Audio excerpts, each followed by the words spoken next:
Assalamualaikum Sobat Story. Assassin terbaik paling mematikan ini akhirnya tewas dalam pertarungan brutal penuh darah melawan gangster paling sadis. Tapi siapa sangka sob, setelah kematiannya muncul seorang gadis biasa yang tiba-tiba berubah menjadi mesin pembantai haus darah. Dia menghabisi gangster satu persatu tanpa ampun, hingga seluruh mafia mulai panik dan ketakutan. Dan yang bikin merinding, setiap gerakan gadis ini terasa seperti assassin yang sudah mati tadi hidup kembali di dalam tubuhnya. Apakah gadis ini benar-benar kerasukan roh pembunuh legendaris? Atau semua ini cuma permainan sadis yang sengaja dia buat? Nah, daripada makin penasaran, langsung aja kita masuk ke alur filmnya.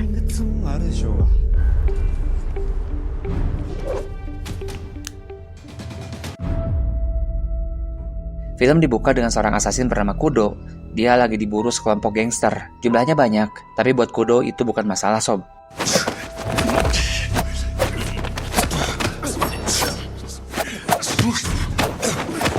Dalam waktu singkat semuanya tumbang, tapi tanpa dia sadar, ada seseorang yang udah ngincer dia dari belakang. Dan disitulah Kudo tewas. Gila sih sob, film baru dimulai, jagoannya udah mati. Tapi justru disinilah cerita sebenarnya dimulai. Scene lalu pindah ke seorang gadis bernama Fumika. Dia kerja di sebuah restoran dan hidupnya biasa aja. Setelah selesai bekerja, malam harinya dia pergi ke bar untuk ketemu idolanya. Tapi yang dia temuin malah seorang pria bernama Katayama yang sejak dari awal udah bikin suasana gak nyaman.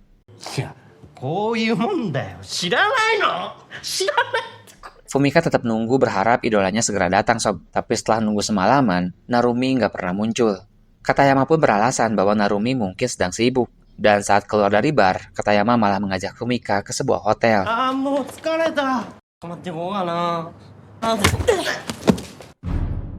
Dalam perjalanan pulang, Fumika tiba-tiba jatuh di tangga. Dan disitulah dia nemuin sebuah selongsong peluru. Dan ketika diambil, dia seperti melihat bayangan aneh sob. Sesuatu yang nggak bisa dijelasin. Dan di waktu yang sama, dia dapat telepon dari sahabatnya Miho yang ngajak ketemuan. Setelah sampai di rumah, Fumika yang masih setengah mabuk mulai lihat sosok pria nggak dikenal. Sosok itu bikin dia ketakutan sob. Tapi Miho nggak lihat apa-apa dan malah mikir kalau Fumika cuma berhalusinasi karena terlalu banyak minum.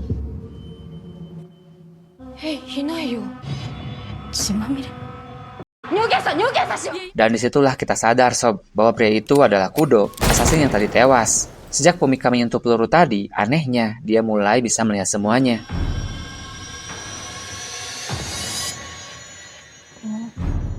Setelah Kudo menghilang, Mio pun lalu pamit pulang karena ada urusan mendadak. Namun saat kembali ke rumah, Kudo lagi-lagi ada di sana yang ngebuat dirinya kaget hingga jatuh.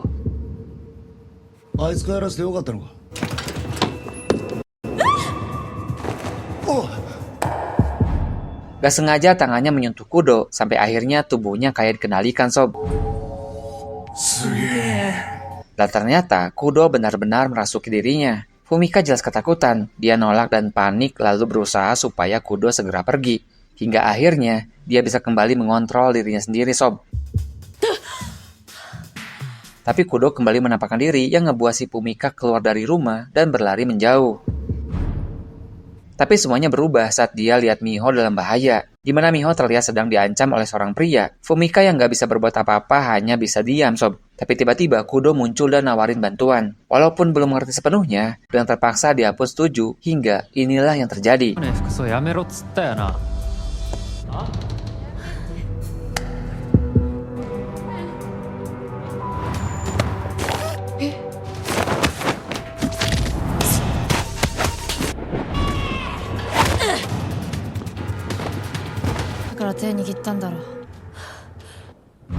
Setelah kejadian itu, Miho mulai penasaran karena lihat Fumika yang terus bicara sendiri. Ia pun lalu mengajaknya ke sebuah kafe, dan di sana Fumika mulai menceritakan semuanya. Miho nggak percaya sama ceritanya dan menganggap depresi yang dialami Fumika kembali kambuh, bahkan jauh lebih parah. Ia pun menyarankan Fumika untuk menemui psikiater. Sementara itu Fumika menyuruh Kudo untuk gak lagi mengganggunya karena dia bisa dianggap gila oleh orang-orang. Namun Kudo terus memaksa Fumika untuk bertanggung jawab sob. Karena selongsong peluru yang diambil Fumika seolah bawa dia kembali untuk beresin urusan yang belum selesai untuk menghabisi musuh-musuhnya. Fumika jelas nolak karena dia cuma gadis biasa dan bukan seorang pembunuh. Tapi semuanya berubah saat Katayama kembali mengirimnya pesan Sob. Dia ngajak Fumika ketemu Narumi di sebuah bar. Kudo segera melarangnya karena dia tahu Narumi adalah seorang kriminal yang suka menyekap gadis muda lalu membawanya ke sebuah hotel. Sementara Katayama adalah langganan organisasi yang biasa membeli obat haram. Jadi bertemu mereka sama dengan cari mati. Tapi meski dilarang Kudo, Fumika malah tetap datang, Sob. Ternyata benar, Sob. Datang ke sana adalah jebakan karena minumannya udah dicampur sesuatu yang buat Fumika mulai lemas. Narumi dan Katayama merasa senang karena rencananya berhasil. Namun tiba-tiba, Fumika langsung berdiri seolah minuman tadi nggak mempan, Sob.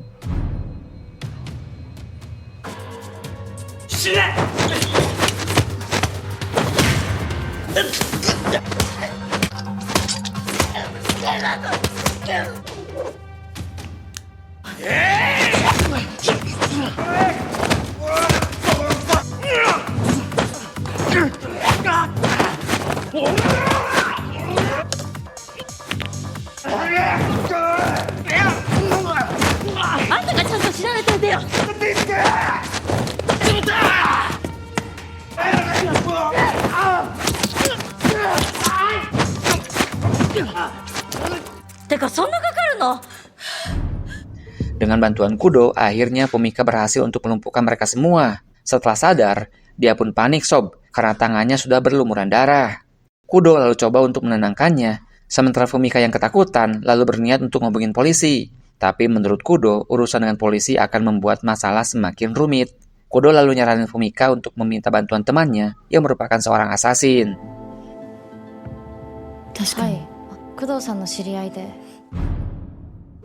Singkat cerita, akhirnya dia bertemu Kagehara, seseorang dari masa lalu Kudo. Di mana setelah diceritakan semuanya, jelas Kagehara nggak percaya, Sob. Karena bagaimana mungkin Kudo yang telah tewas bisa mengirimkan pesan melalui seorang gadis. Hingga tiba-tiba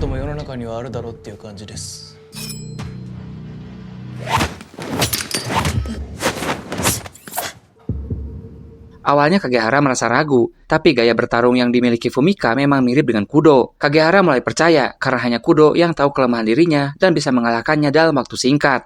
Setelah itu, dia lalu bawa orang-orang yang pingsan tadi ke sebuah tempat.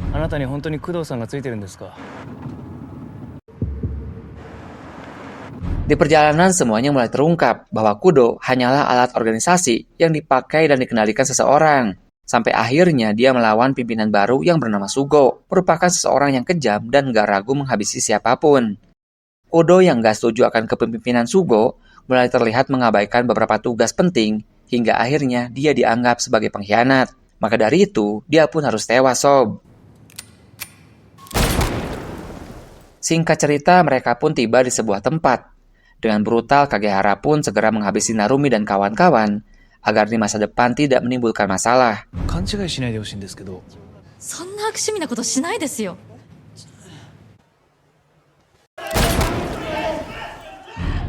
Di tempat berbeda, terlihat Sugo sedang menghukum anak buahnya dengan sebuah bola bowling. Dia kembali mempertanyakan keberadaan Kudo yang menurutnya masih hidup. Di saat yang sama, Kagehara datang. Dia kemudian cerita tentang Fumika, namun tentu saja Sugo nggak percaya. Bagaimana mungkin ada orang yang udah mati bisa merasuki seseorang? Dia bahkan makin yakin bahwa Kudo masih hidup.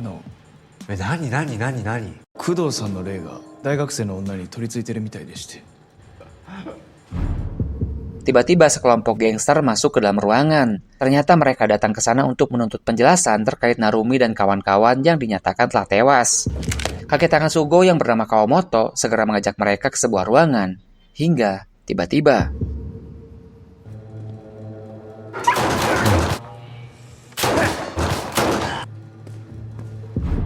dengan mudah Kawamoto menghabisi mereka semua, Sob. Setelah itu, Sugo lalu minta Kagehara untuk menunjukkan di mana tempat tinggal Fumika, karena orang-orangnya akan segera datang ke sana. Sementara itu, terlihat Fumika masih tidur karena kelelahan. Namun tiba-tiba, Kudo membangunkannya dan bilang ada beberapa orang yang datang ke tempat mereka yang dia curigai adalah para asasin.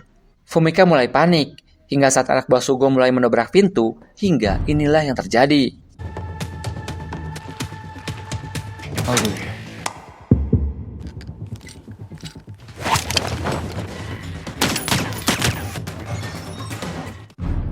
Akhirnya mereka pun berhasil dikalahkan, Sob. Setelah situasi mereda, Kawamoto segera datang dan melihat semua rekannya udah nggak sadarkan diri. Di sana dia juga melihat Fumika berlari menjauh dari lokasi. Di tempat berbeda, Kudo lalu membawa Fumika ke sebuah tempat, dan ketika sampai, di sana sudah ada Kagehara. Hingga pada akhirnya, Kagehara mengakui bahwa dialah yang telah mengatakan kepada Sugo tentang keberadaan Fumika, dan saat ini dia bahkan berniat untuk menyerahkan Fumika kepada Sugo. 松岡文香さんの居所行ったのは僕です。口の減らない。Fumika terlihat kesal karena harus terlibat sejauh ini, hingga pada akhirnya dia malah menantang Kagehara untuk bertarung, Sob. クソくらいボケ慣れてきたな。不本意だけどね。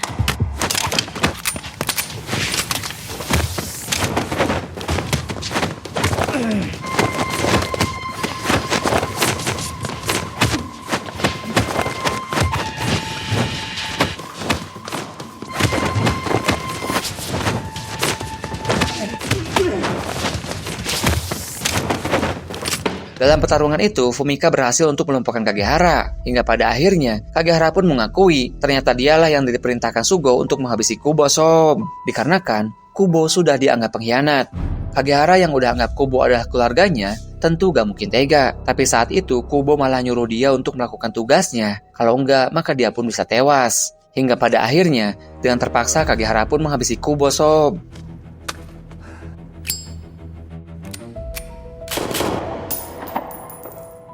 Kagehara sebenarnya menyesali keputusannya karena udah menghabisi Kubo, tapi dia memang gak punya pilihan lain karena misi itu nggak bisa dia tolak. Dan ketika bertemu Fumika, entah bagaimana dia jadi teringat akan sosok Kudo, hingga pada akhirnya dia ingin lepas dari bayang-bayang Sugo dan kembali menjadi manusia bebas seperti yang Kudo impikan.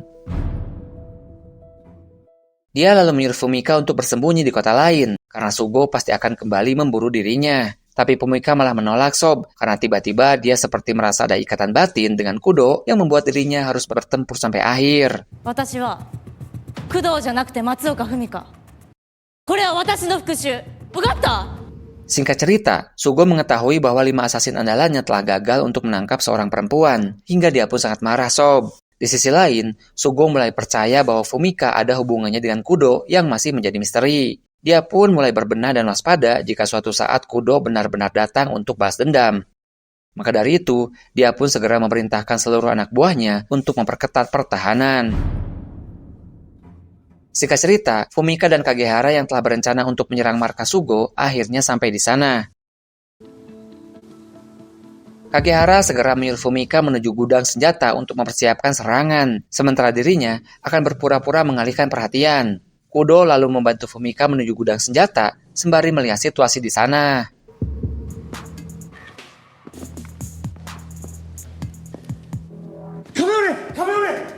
Setelah berhasil mengambil perlengkapan, Fumika segera bergabung dengan Kagehara. Hingga inilah yang terjadi.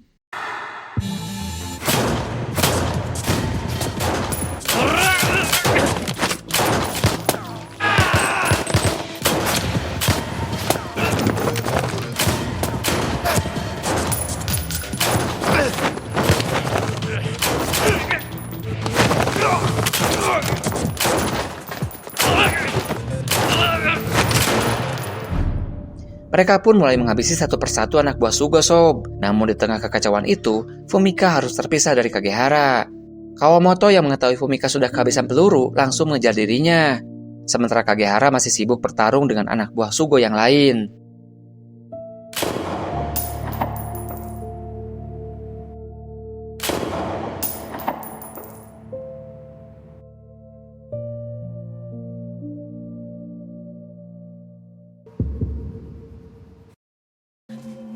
Sementara itu, Fumika terlihat menunggu arahan dari Kudo. Dan di saat Kawamoto mulai mendekat, inilah yang terjadi.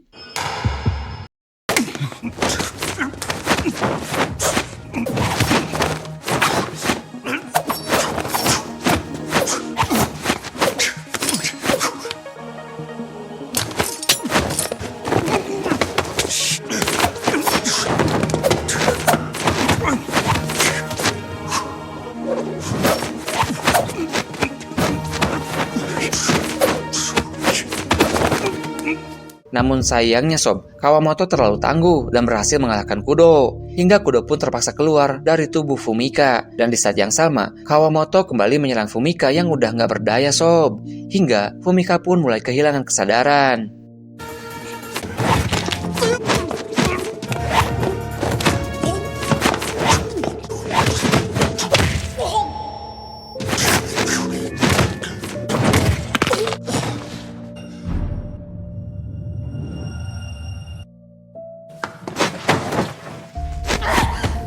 Tapi anehnya sob, tanpa bantuan Kudo, Fumika yang gak bisa bertarung bisa bangkit dan berhasil untuk menghajar Kawamoto. Dia pun langsung kembali meraih tangan Kudo.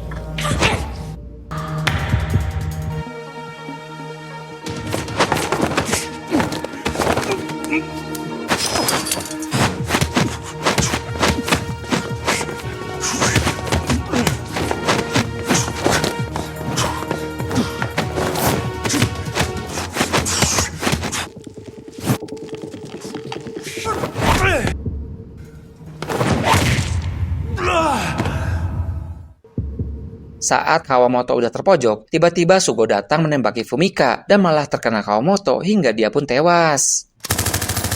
Sugo lalu segera menembaki Fumika dengan membabi buta sob. Dan di saat yang sama, Kagehara datang tepat waktu dan melemparkan senjata ke arah Fumika hingga inilah yang terjadi.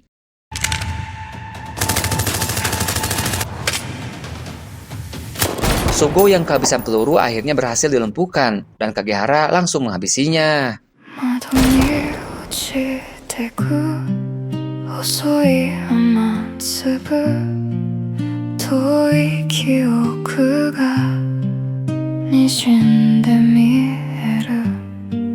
Akhirnya sob, Sugo pun tewas dan balas dendam Kudo terbalaskan. Di sisi lain, Kudo merasa kasihan melihat Fumika yang terluka sambil menangis. Meski begitu, pada akhirnya mereka berdua pun bisa keluar dari markas Sugo dengan selamat. Namun saat Fumika menoleh ke belakang, Kudo udah nggak ada di sana sob. Hingga dia pun menyadari bahwa Kudo kini telah tenang. Ketika Kagehara bertanya kepada Fumika tentang Kudo, dia hanya mengatakan Kudo telah menghilang. Hingga Kagehara pun akhirnya menyadari apa yang sebenarnya terjadi. Dia pun lalu menyuruh Fumika pulang untuk mengobati luka-lukanya. Dan dia juga berjanji akan mengganti semua kerugian yang telah dialami Fumika. 1 tahun pun berlalu. Kini Fumika hidup dengan lebih tenang dan bebas sob. Namun saat ia hendak menemui Miho, dia kembali melihat sebuah selongsong peluru yang seketika langsung mengingatkannya kepada Kudo. Dan disinilah plot twist terbesar dalam cerita ini terungkap sob. Ternyata sejak awal setelah Kudo tewas, ia nggak pernah menghantui Fumika. Karena semua yang terjadi, percakapan, petunjuk, bahkan sosok Kudo itu sendiri hanyalah bagian dari pikiran Fumika semata. Pada kenyataannya, Fumika ternyata adalah adik kandung Kudo. Dia hidup dengan trauma yang sangat dalam sejak kehilangan kedua orang tuanya di usia kecil. Dan saat satu-satunya keluarga yang dia miliki tewas, trauma itu berubah menjadi sesuatu yang jauh lebih gelap. Hingga tanpa dia sadari, dirinya mengidap kepribadian ganda, di mana sosok Kudo yang dia lihat sebenarnya adalah bagian dari dirinya sendiri yang belum bisa menerima kenyataan itu sob. Dan yang lebih mengejutkan lagi sob, selama ini semua aksi yang dia lakukan bersama Kagehara sebenarnya dilakukan oleh Fumika seorang diri. Sementara itu, Kagehara ternyata sudah mengetahui kondisi Fumika sejak awal. Dia memahami bahwa Fumika sedang berada dalam kondisi yang rapuh. Awalnya ia tidak ingin melibatkan Fumika dalam masalah ini, namun melihat Fumika yang terus terjebak dalam bayang-bayang masa lalu, Kagehara pun akhirnya merasa iba sob. Hingga akhirnya dia pun melatih Fumika hingga punya kemampuan bertarung. Nah, gimana sob? Dari cerita ini kita jadi sadar bahwa terkadang hal yang paling menyeramkan di dunia bukanlah sesuatu yang kita lihat, tapi sesuatu yang ada di dalam diri kita sendiri. Seperti Fumika yang selama ini berusaha melarikan diri dari kenyataan, namun tanpa dia sadari, luka di masa lalunya justru tumbuh menjadi sesuatu yang lebih berbahaya. Film ini mengajarkan kita bahwa trauma yang tidak dapat disembuhkan bisa menciptakan dunia palsu yang perlahan bisa menghancurkan kita dari dalam. Dan yang lebih mengerikan, kita bisa saja menyakiti orang lain tanpa pernah sadar bahwa itu adalah perbuatan diri kita sendiri.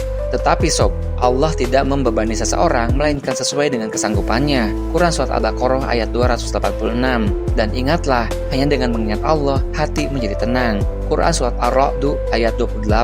Artinya sob, seberat apapun luka dan ujian yang kita hadapi, kita sebenarnya mampu untuk melewatinya. Jadi, jangan pernah lari dari kenyataan sob.